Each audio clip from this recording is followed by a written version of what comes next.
My name is Michelle, I'm a licensed psychotherapist, and we are going to talk today about why that narcissist just doesn't want closure and doesn't want you to feel peace. Cheers! Hey ladies, I want you to know that throughout the video, I have something called sanity screenshots. Take a screenshot as needed, and at the very end, you're going to see a mental clarity mission statement that I want you to definitely screenshot and keep with you. Today we're going to talk about why narcissists don't seem to want closure. So this is after there is a breakup, or maybe even during a breakup, when you know the relationship maybe is rocky and you're putting an end to the relationship, if you're trying to have a relationship discussion to even make the relationship a little bit better. Why do they not want peace? Well, it's really because they have no concept of what peace really is. So it's sort of like you don't know what you don't know. And if they have no concept of what peace is, and you can explain to them what peace is, but it seems too far out of their reach or just not in their reality, because everything that they're doing is kind of in this delusion space, they have no interest in it. So no matter how many times you tell them how life can be better, it's not going to matter to them. They don't care. You care, but they don't care. So don't think that just because you care about peace and that you care about closure or moving on or whatever, just because you think that that's normal, and it is normal, don't think that they're going to think that way. If they weren't sane during the relationship, don't expect them to be sane during the breakup. Because during that breakup is when you are getting rid of their narcissist supply 100%. They don't take that very easily. They're not really comfortable with that. They're absolutely not comfortable with that. Now, here's the interesting thing. Even though I'm telling you what's going on there, even though I'm telling you that the narcissist does not like peace, you might even argue that a little bit with me, because you may say, Michelle, but he wears a peace bracelet, or he loves hippie music, or he donates to causes that are environmental. He likes to go to, and on and on and on and on. But understand that these are just the shroud of peace. Just like there's a shroud of success or a shroud of love when there's love bombing. All of these things might be just the costume that he wears, and he might actually like certain types of music or whatever, but it doesn't mean that he actually likes the peace. And it doesn't actually mean that he likes the depth behind what he is immersing himself in. It's just the superficial. Because the narcissist, whether male or female, is not capable of something deeper. They are definitely superficial. Now, another thing that they fool you with is that they will say things like, I don't like yelling, or I don't like things that are loud, I don't like conflict, I don't like people that are very aggressive. They don't like when people raise their voice. Now, interestingly, this is usually when you're trying to have a discussion with them, or when you're frustrated and you might find that you are raising your voice, or that you might be with other people and you might be laughing and yelling, or you might be with a group of your friends and things get a little loud and rowdy and fun. Maybe somebody cracks a joke and everybody's laughing, and he will then complain that it's too loud because his little ears are so sensitive. And this is all just a form of control. And I want you to understand, because this is super important. When you think that you're going to have a discussion about getting the relationship to a new level, a more healthier level, which isn't going to happen, or when you are actually saying, I don't want to be together, I think we should break up, or when you're actually breaking up, these are all seen as threats. All of these independent behaviors are seen as threats to the narcissist. So anything that creates any kind of drama, whether it's laughing or frustration, is going to be something that the narcissist can't handle and they want to put a lid on.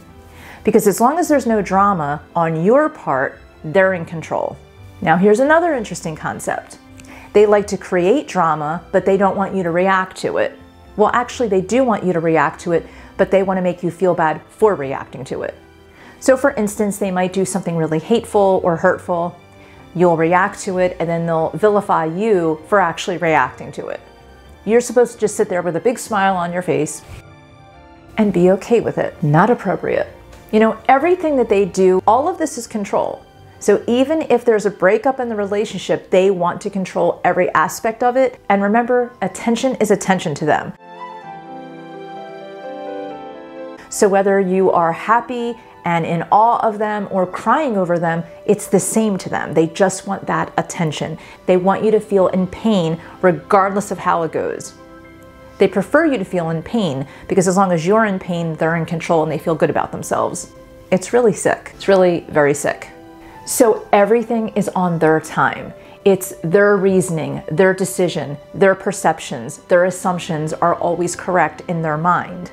And if you start to stand your ground, which is happening, once you start to have a relationship discussion with them or talk about a breakup, maybe splitting up a little bit, or you're actually actively in the breakup, they see all of that as a complete threat, like I said. So what will happen is the minute you start trying to have a discussion with them, they will say things like, "You're talking to me like I'm a teenager. I'm not 15 years old." Or they will say something like, "Don't talk down to me." And they'll keep doing things like this. And they'll actually start to convince you that you're being hard on them.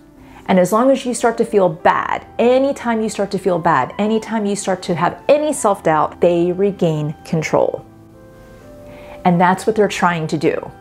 So don't think for a second that you're actually being too hard on them just because you're standing your ground. That's a human right. That's a right in a relationship to actually stand your ground. They might even drop hints now and then that you're a dictator or you're bossy. They might actually turn it around and tell you that you're the control freak because you're not doing what they want. Isn't that interesting how they do that?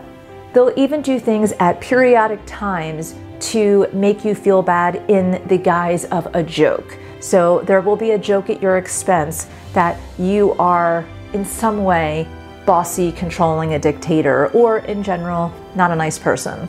But interestingly, that joke is always somehow making them look like they are a good person.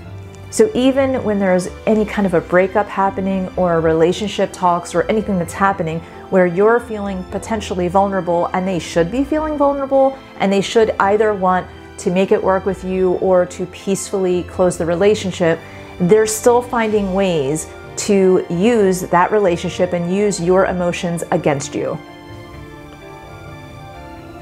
And you could get a lot of mixed signals. You could get things like, "Oh, but I love you so much.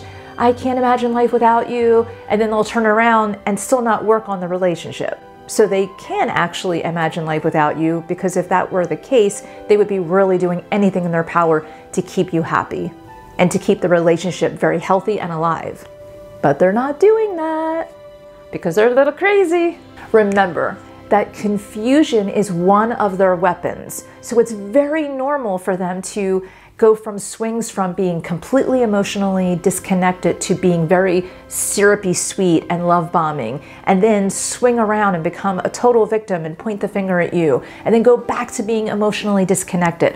All of that is really keeping you on your toes, and they love it because you don't know what to expect. And even if you start to see a pattern with them, they know that they are causing influx and they know that they are playing with your emotions because all of that roller coaster is just keeping you latched on. So the best thing to do is try to make the break as quickly as possible.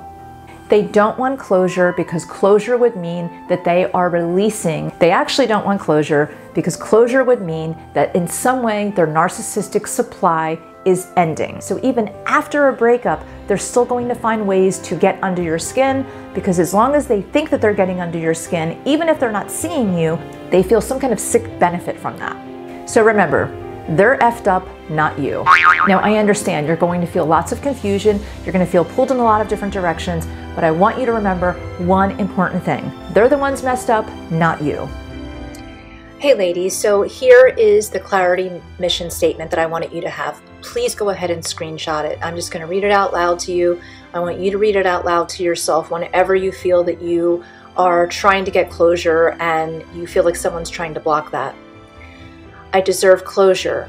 I deserve to let go of what once was so that I can start anew, whether it be in this or in a new relationship with someone or myself. Closure is my healing right.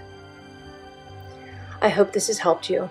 If you have any questions or if you would like to connect, go ahead and read the description below. I have free programs available for you.